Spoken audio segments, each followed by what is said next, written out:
Welcome to the show. My guest today is Mary Cravets, who helps busy entrepreneurs and service-based professionals attract more clients and increase their income by 50% or more without working nights and weekends. Who doesn't want that? So today we're going to be talking about more clients, less marketing, how to create more leads and income by doing less. Isn't that what we all want? Who doesn't want that? So listen up. Now, after the ads, I will also be back and just talking about how to get an ROI from your podcast appearances. But first, welcome to the show, Mary. Thank you, Karen. Thanks for having me. So let's talk a little bit about your backstory then and the inspiration behind you actually helping busy entrepreneurs do more by working less. What's your backstory? I was forced into working less. Go rewind back to 2012. I was 2 years in my business. The growth had been slow, but my energy was frantic all over the place, of course. At the 2-year mark, I was diagnosed with extreme adrenal exhaustion. So I had 4 hours of energy a week, and my business was providing half of our household income. So 4 hours a week. So this whole idea of more clients, less marketing, it comes from a place of desperation, frankly, because I was there in this moment. If you can imagine, lying on the couch, so I'm sideways on the couch. I'm watching, this is embarrassing, America's Next Top Model on the TV. And I'm just going, oh my gosh, what am I going to do? Am I going to have to give up this business or am I going to figure it out? And luckily, my guardian angels or whatever exists out there whispered a very simple question in my ear. It was probably the level of complexity I could handle with all the fear and the fog I was experiencing. But the question was, what's working? That was it. Just what's working? Because I didn't have time to chase down what social media was doing with its algorithms this week or whatever some guru saying is the latest, greatest marketing trend. I had to dive deeper into what was working instead of trying all the things. And while it's not a very complex kind of question to dig into, it was the right question and it guides everything I do today. So what happened is I dropped 80% of the stuff I was doing, the spaghetti against the wall, frantic effort.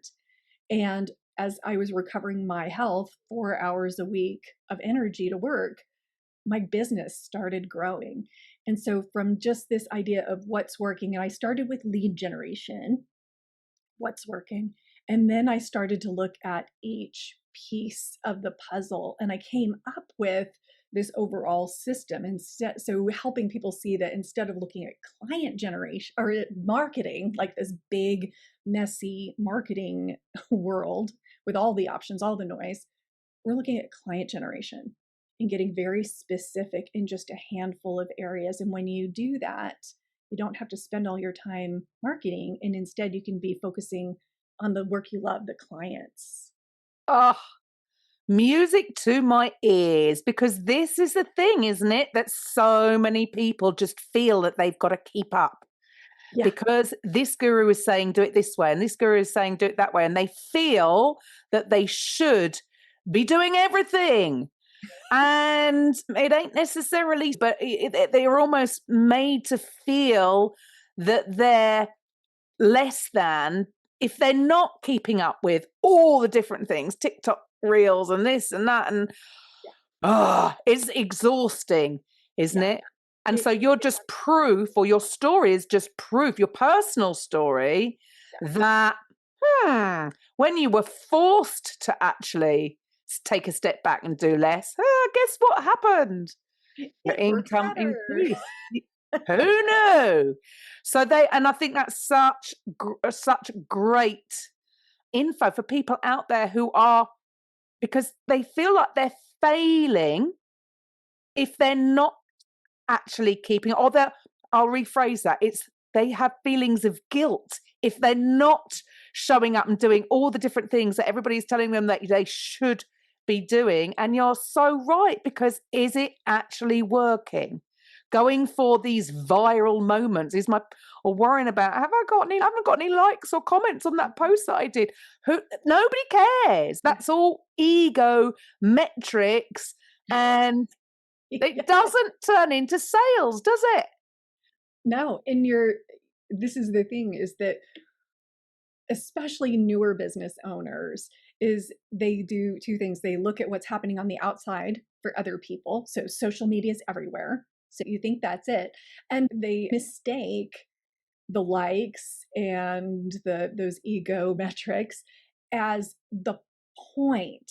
That's the goal. And the fact is that it's clients, it's sales, that's the goal.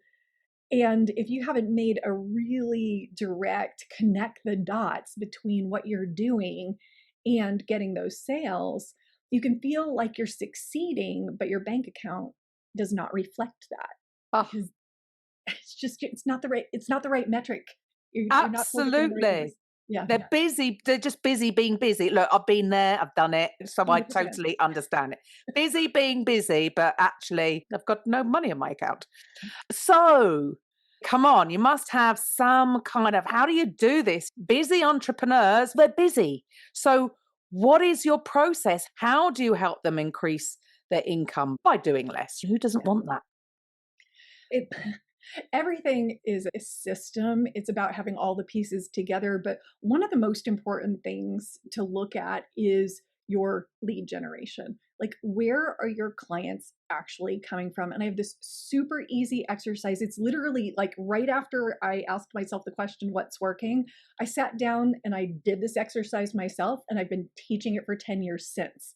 So here's the exercise. And once people do it, it's so obvious, but it's better that they discover it. So you brainstorm everything you're doing. You said people think they should be doing everything. The first thing is just getting that whole mess in people's minds of what they think they should be doing out onto paper. So all of the marketing they're doing, everything they think they should be doing, everything they're seeing advertised, like everything, because all those ideas that are just swirling are not, there's no return on investment, and it's actually sucking the energy out of you. Get that all onto paper, write it down in a list. Next to that list, make another list of your top 10 clients, top 10 paying clients, the folks who you love. If you could duplicate them a couple times over, your business would be perfect. So you've got your two lists: marketing activities and strategies, clients, great clients. And then what you're going to do is draw a line from the name of the client over to the marketing strategy that brought them to your door. And you're going to very quickly show yourself in black and white what's working. And from there, once you go, okay, these are the things that are actually producing results, then it's about getting systematic about the activities and the tracking to support those strategies. And I do this over and over with people, and I keep waiting to get in front of an audience. It's gonna be like, duh, Mary, I've already done this 10 times. It has not happened yet. And there's a huge aha. People have done things like saving $50,000 a year from this one exercise because they are like, oh my gosh, my trade show booths are getting me nothing. What you've just said there just really hit a chord, because yes, I don't think many people actually know their numbers at all, because they're winging it. And then because they're trying all this different stuff, they don't actually know what is working and what isn't, because they're trying everything together.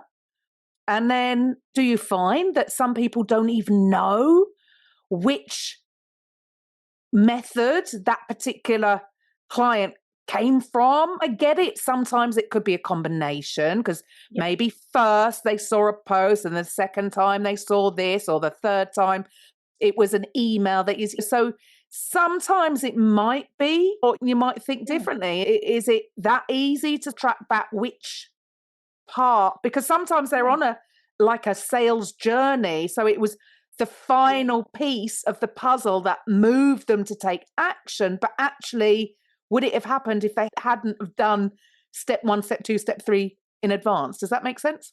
Yeah, absolutely. And you know what you just reminded me of is that the exercise I just described is actually the simplification of an earlier way I did it, which was, what are all the steps it Ah, has taken? Um, ah, so that's interesting. I revive that because that's a fun one, because you're right. And some people, like most of the people I work with, I'd say it's about 50-50. Half of them have been following my stuff and watching my trainings and going back to their ICF chapter and seeing me speak again. And finally, they get to a point where they're tired of not getting the clients they want. And they're like, okay, I better try something. But other people, just the click, the resonance is right there, and you just hit them at the right moment. So it is absolutely, for some people don't know what is working. Other people are able to say, I see what's working. And then others are like, it's a combination of factors. And I mm, really stay out of the whole, like, social media and the online metrics and so forth. Those I don't work with. They're frankly fairly easy to track because they're all numbers yeah, and dashboards if you're doing the right thing with them. But for service based businesses, and I focus on the niche of coaches, the number one way that coaches get clients is through referrals, through relationships. So that makes serving that industry pretty easy. yeah, absolutely. But you can't just rely on referrals, though, can you? Because there's no predictable number, or can you? I could be wrong. Oh my gosh, Yeah. I'm so excited now. Yes. So this is one of the things. So I teach a class on referrals anyway, a while ago, and I have a list of all the reasons why people think referrals aren't going to work. And one of them is exactly what you said. You can't control them. But the fact is, if you're strategic about them, and I'll give you one of the Ah, strategies within them that is really important, and that is developing center of influence relationships. So, a center of influence is someone who crosses path. Now, this is my definition, by the way, just to be clear. You're not going to see this in Webster's. A center of influence is someone who crosses paths with 10 or more of your ideal clients a month. So imagine creating relationships with 5 to 10 centers of influence. You nurture those mm, relationships, you make them reciprocal, you find a way for it to be beneficial to them as well. They send you referrals consistently. And once you are taking the actions to nurture, finding those people, thanking them for the referrals, you're going to mm. see over time, like, what is that formula of touch points and the kind of people you need to be creating centers of influence as centers of influence in your business. And they absolutely are predictable. A long time ago, number of years I will not name, I was a real estate agent and I learned this method. I was very lucky because I'd just come out of corporate America and I didn't know, I learned one lead generation method, referrals. I didn't know there Mm. was anything else. So all I did was that, and I tripled my business first year over the second year. So it can become Mm. predictable, like with anything, the consistency of implementation and the strategy behind it. Well, that's what I'm getting from that. What you've just shared there is that it is going to be, you aren't going to be able to measure unless you have a particular process, a particular strategy Yep, in play. So, whether that's a certain networking group, the not right networking group for you, because there's many out there and exactly. they're not all created equal. But yes, of course. And of course that works. So, yes, okay, I'll take that back. And thank you for that explanation because I get it. I get it.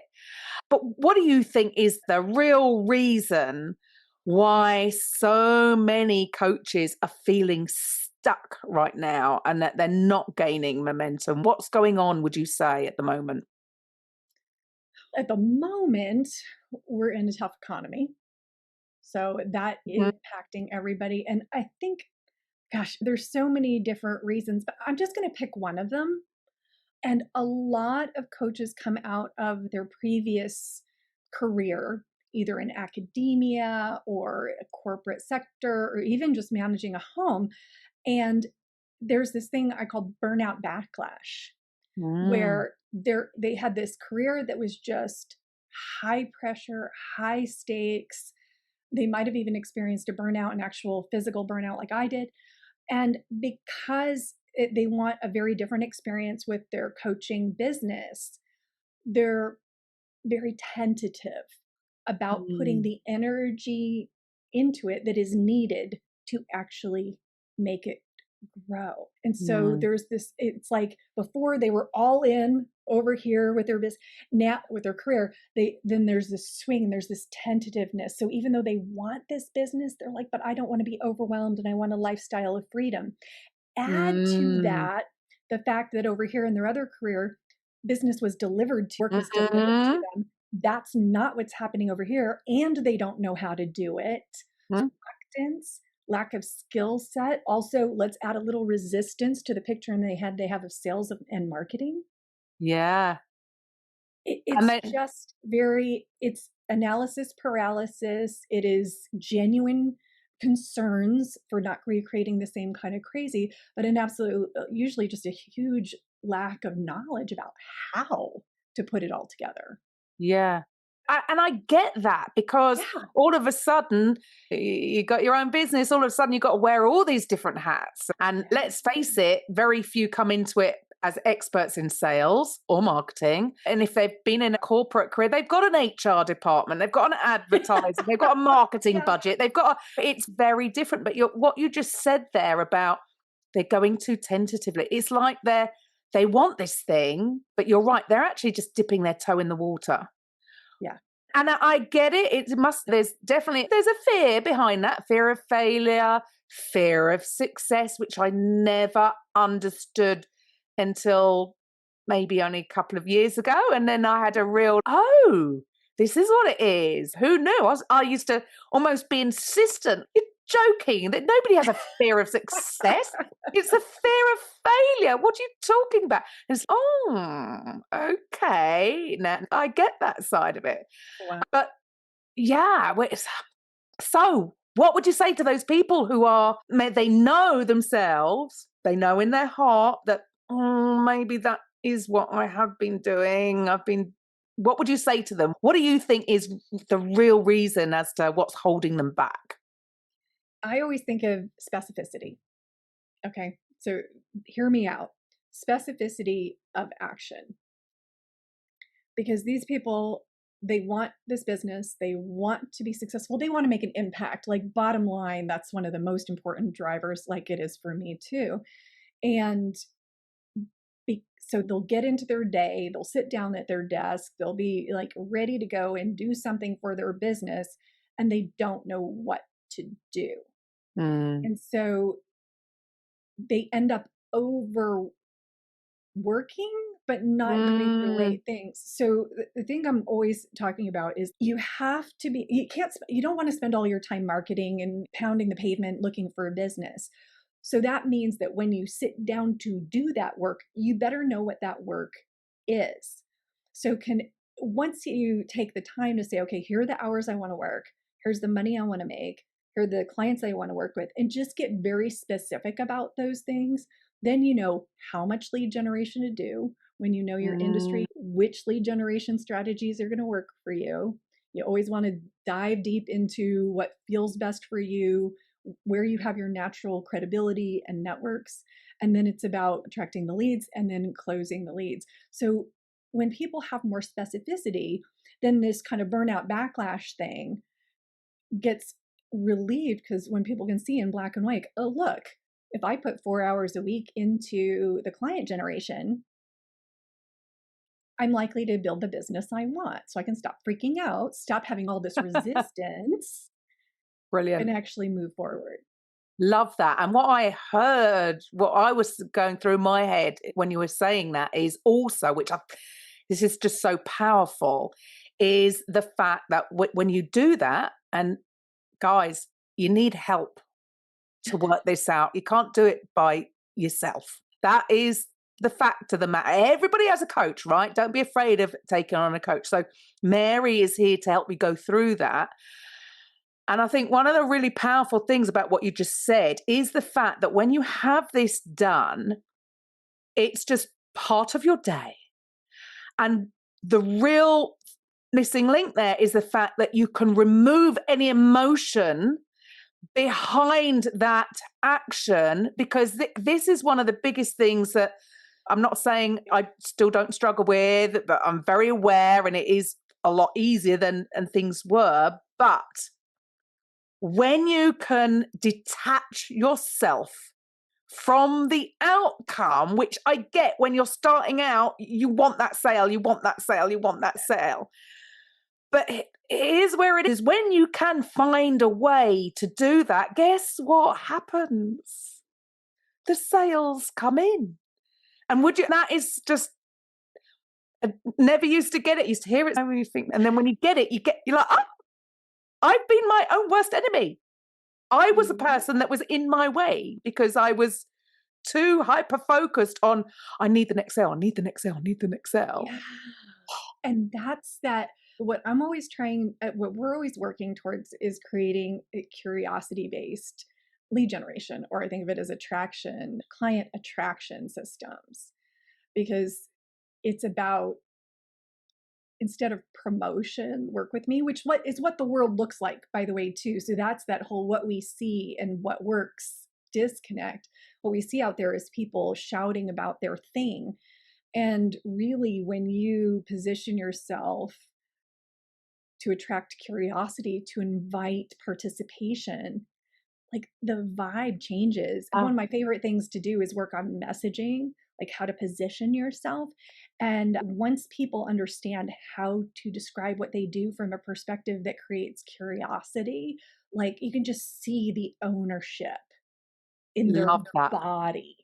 When Love that that. And it is about that energy. And that's why it does. Working on yourself is just so important because it does affect how you feel. And like it or not, whether you're spiritual or not, you've got to admit there's something going on there. It is down to the energy that you're putting out.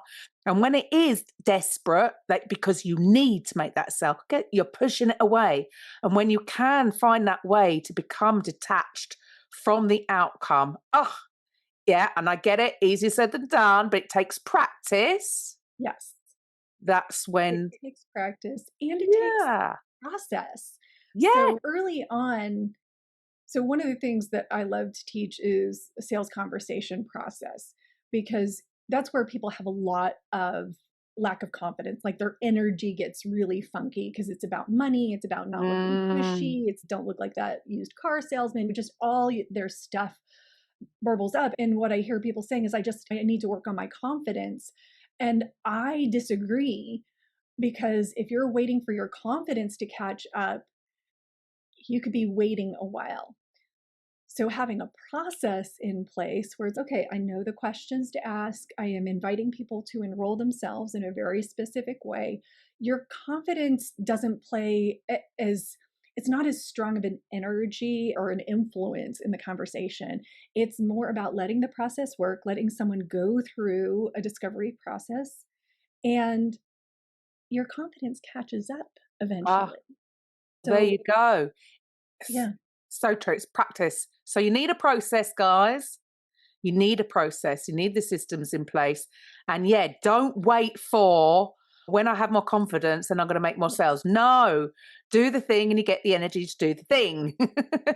That's the way it works. And not only that, I will take this out even further, because it, in a way, is sounding okay. Once you have the process, then you're like, okay, then you spike the football and you know it forever.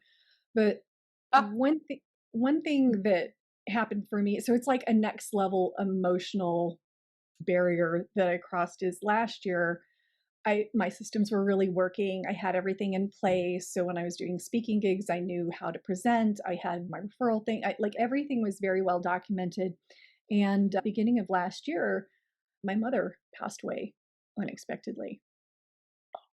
And again, having everything in place, because one, I was able to take time off and there was not a hiccup in my business. And two, for the things that I'd committed to and did need to show up for, I wasn't trying to figure it out. I was able to step into a process, execute the process, because guess what? Even through the difficult times, sometimes we have to go to work. Yeah. One, very sorry for your loss. And you've touched something there that, yeah, life happens. Yeah. things happen. And if you don't have these things in place, what are you going to do? Again, going back to what I said right at the beginning about this thing that people feel guilty if because they believe their perception is that they feel they should be doing something. Same thing in that situation. Then they're going to feel, if they don't have these systems in place, then they're going to feel it is going to have an opposite effect. Life has happened. It's thrown them a curveball and so a tragedy has occurred, and then they're going to make it feel worse if they don't have systems in place because they now feel guilty that they can't get the systems before you need them. That's the key. Yeah, It's like, seriously, yeah, put them in place. 100%. So, guys, look, if there's people out there that are thinking like, okay, I can relate to that. Maybe I need to put some things in place. What should the listeners do next, Mary? Yeah. So the thing I really want to get across is that it's not any one thing. I talk about lead gen, I talk about sales, but the thing that makes this work is getting an overall client generation process and system, making sure everything's pulling in the same direction. And so I teach a free introductory class on how to create that system in your business every month. If you go to my homepage, simplygetclients.com, there's literally an arrow pointing to take the class, which is a button. So I make it very easy to find. You're welcome to join that. And luckily, if you're impatient, there's a little I'm impatient button so you can get the recording immediately. Awesome. Yeah. Mary, yeah, I'm with you. I'm already sold. It's so important. And I know because failure, that's how I've learned, through failing, but it's temporary and then you learn. And then, oh my goodness, if I wish I had all these processes and strategies in place years ago, I wouldn't be here. Yeah. So why don't you cut the journey in half? You don't have to make the mistakes. It's somebody that knows how to put these in action. And I'm presuming that it's different for everybody, right? Because every business is unique. Yes. That's one of the things I was just thinking about, how much I love the fact that what I teach is a framework. Everyone's expression through it turns out a little bit different because it's all rooted in values. It's all aimed towards a vision. And so honoring your values, honoring your strengths, being strategic about your industry, like all of that, it turns out these approaches that are so unique. One of my top values is variety. And so the thought of having to do the exact same thing all the time just shrivels my little soul. So while I talk about process and frameworks and so forth, I have a kind of a unique perspective, and I tend to attract people who want to be creative. And so it's like, how do you create structure and process and consistency without stamping out that bright creative spirit that craves variety? Love that. And so, guys, if you missed it or you're driving, don't worry. Go back to the show notes. All of Mary's details will be in there. So, Mary, thank you so much for your time today. It's been an absolute pleasure to speak with you. And to the listeners, I'll be back after the ads and I will be talking about how you can get an ROI from your guest appearances. Bye for now. So, welcome back. I'm going to be talking about getting an ROI from your podcast. Have you ever finished a guest appearance and just felt like, I crushed it? Maybe you shared your story, you dropped value bombs, maybe made the host laugh, and then crickets. No new followers, no DMs, no buyers. How does that feel? It's quite humbling, right? You're giving it your best, but nothing really sticks. And the worst part, you might have been wondering if you are just, not interesting enough, if people just don't get you, and maybe this whole guesting to grow thing is even worth it. Here's the truth that most people don't tell you. Being a great guest doesn't automatically lead to great results. You can show up and shine and still miss a sale because visibility is not the same as conversion. And today, I want to fix that, right? So here is what's happening with a lot of coaches or service professionals or course creators. They say yes to podcast guest appearances, They share their story, their framework, their journey, and they walk away feeling that they did their job. But a few weeks later, when nothing has changed, that's when the pit in your stomach starts to creep in. You start checking your links. Did my bio even make it into the show notes? As if that's even important. Maybe that's the problem. Or did anyone even click on it? Or maybe it's just me. The truth is that most guests, they treat podcast interviews as it's just an opportunity to share stories, not an actual sale opportunity, and they don't guide the listener. They don't set up the next step. They don't leave a clear imprint of why should someone even want to work with them. So if you don't have that, it doesn't matter how much visibility you get, it just turns into hot air. Now, it took me quite a while to figure this out, and finally it did click. Being impressive or trying to appear impressive doesn't make people buy. Being useful does. So I started listening back to my old interviews. Terrible. And I realized that I might have been entertaining, but I certainly wasn't enrolling. I may have told some good stories here and there, but I didn't really lead people anywhere. There was no real structure. I wanted to show up and serve, and that I think I did. I was providing value, but I didn't really give direction. So I was just showing up as a guest and having a conversation, not showing up as a guide. So I started to change that, treating every guest appearance like a strategic touch point. I became intentional.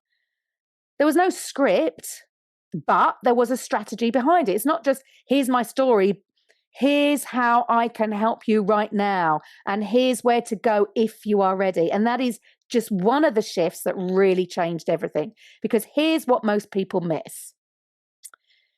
This is a massive opportunity. Every podcast guest appearance is a warm room. People are listening by choice. They're curious. They are paying attention. You get to hold the attention. And if it's the right audience, that is worth a lot. And then they might be imagining what it would be like to work with you. But if you don't guide that whole energy, it will just start to fade out. So here's the shift. Don't just show up to share, show up to lead, which means speak to a specific problem that your whole offer solves. Share client stories that build the belief. Don't just be generic, be specific. Drop a tangible tip that the listener can take away and apply immediately and get a result, just like Mary did. And most importantly, make your call to action part of the conversation, not just an afterthought. And when you do that, you're not just inspiring listeners, you're also inviting future buyers. And those will be the interviews that pay off. So here's a mindset shift that might be sabotaging so many guest appearances. I don't want to sound salesy. You don't have to. You allow the episode to do the selling for you. You get to sell without selling. And look, I get it. No one wants to come off as being pushy or purely self-promotional. But let's flip that slightly, because think about it in this way. If someone has just spent 30 minutes listening to your stories and your insights and your tips, and they're resonating with your story, they might be thinking to themselves, this person actually gets me. So isn't it actually rude not to tell them how they can take the next step? That's not being salesy, that's being in service. You're showing up to serve. You're not forcing a pitch. You're not trying to sell on the episode. You're offering a path, the next logical step. And when you own that shift from guest to guide, you start showing up differently. You stop hoping for leads and you start actually creating leads. So here's a practical tip.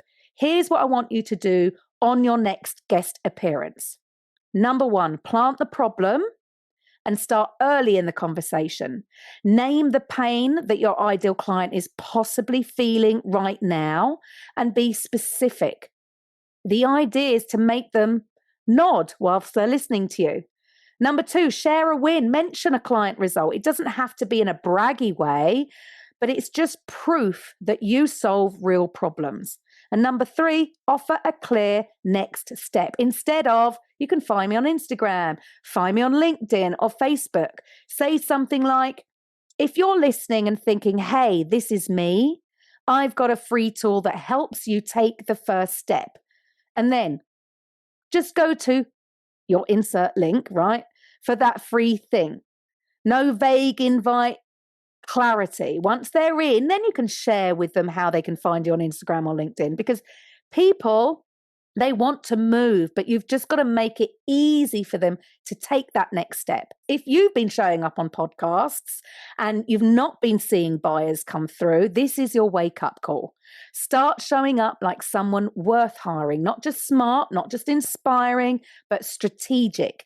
And if you need help crafting a podcast pitch that actually leads to buyers, or building a podcast profits funnel that converts listeners into buyers, and reach out, because that is actually what I do, and we can actually map it out. So you can either keep showing up and just hoping for the buyers to come in, or you can show up and actually cash in. Really, it's your call. We are launching a new mini course. So if you want to go to podcastprofitsunleashed.com/free, at the moment it's a workshop around launching your own podcast, but register, because once it launches, we can send you the details.